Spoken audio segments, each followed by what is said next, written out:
15h21, c'est le moment de notre chronique. On va parler des gens d'ici, agriculteurs, éleveurs, tout ça. Et aujourd'hui, on va parler d'abeilles, on va parler de miel. Parler de jaune. Oui, Sophie Roy qui est avec nous. Bonjour, Madame Roy.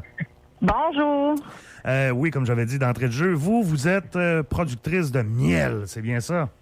Ben oui, c'est ça, la mielerie de Sophie à Notre-Dame-des-Pins. Bon, et expliquez-nous un peu, là, parce que des fois, on est peut-être un peu inculte, là, surtout moi, dans la façon que ça fonctionne au niveau des ruches, des abeilles. Comment ça fonctionne pour cueillir tout ce beau miel-là?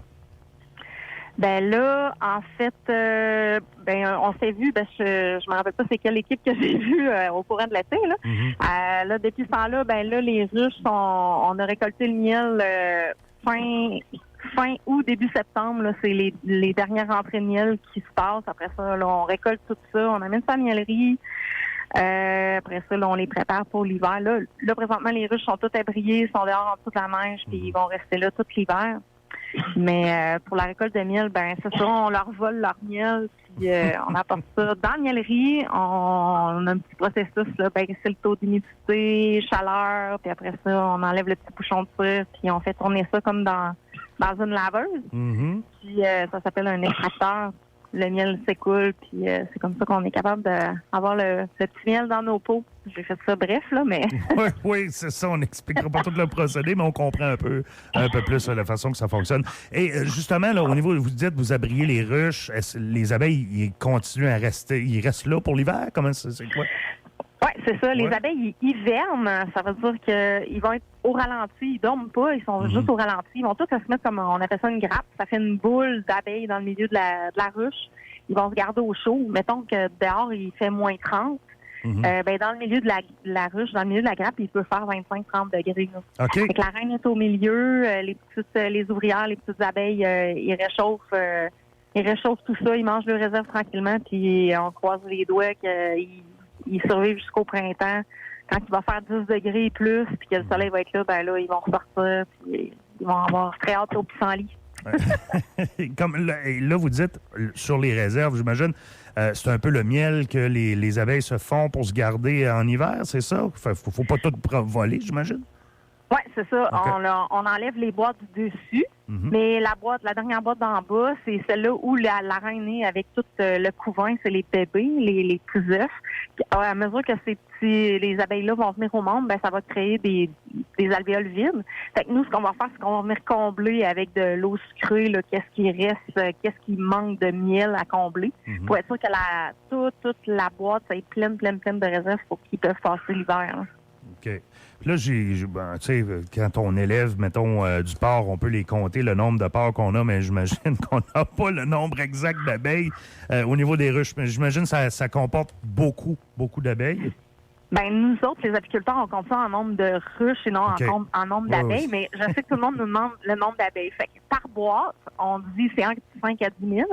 Là, les ruches sont toutes à une boîte. Fait qu'on pourrait dire, mettons, 5 à 10 000 par ruche. Puis là, j'ai hiverné 300 ruches pour l'hiver là, qui s'en vient. Fait qu'on peut faire le calcul.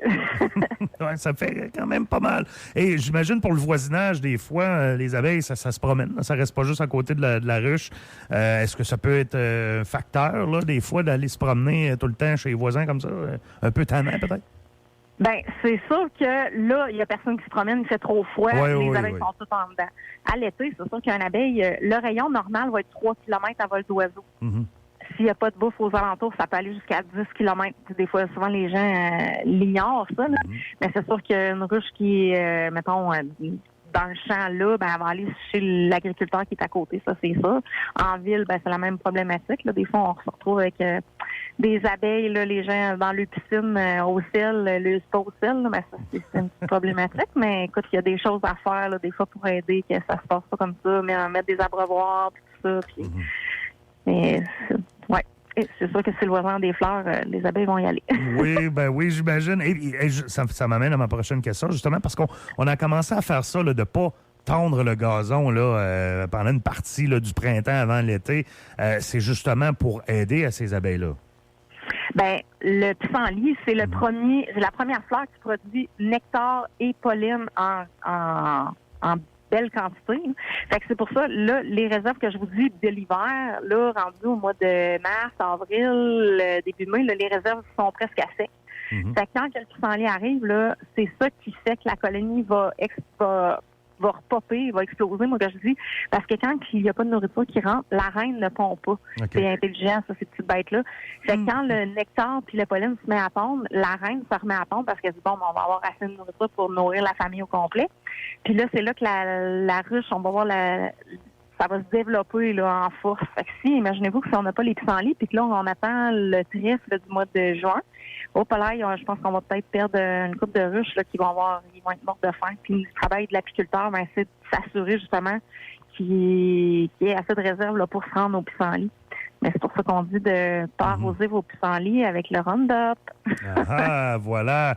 Et comme vous le dites, j'imagine, l'été, vous êtes plus occupé, on prépare tout ça pour avoir le miel. En hiver, quand les abeilles ne produisent pas, qu'est-ce qu'on fait chez vous? En fait, chez nous, c'est rendu pas mal à l'année, là, parce que, ouais, c'est ça. Mais là, je suis dans la folie de marché de Noël, les paniers de Noël, tout ça. Fait que là, on a déjà 2 belles grosses fins de semaine de passé. Moi, il me reste encore 3 autres fins de semaine de marché de Noël. En fait, semaine, on va être à Beauceville. Ensuite, les 2 autres après, ça va être le marché de Noël du Grand Marché extérieur. Fait que c'est beaucoup de travail. Les gens sont contents de nous voir. Les gens apprécient ces petits marchés-là. Puis l'achat local, c'est le fun parce qu'on dirait que les gens se rendent compte que justement, c'est important là, d'acheter local. Et oui, effectivement. Merci beaucoup de nous avoir parlé et de nous avoir éclairé un peu sur le domaine de l'abeille du miel. Et la miellerie de Sophie, située à Notre-Dame-des-Pins, si jamais on cherche votre entreprise, c'est aussi simple que ça. Merci beaucoup, Mme Roy, de nous avoir parlé. Merci. Au revoir.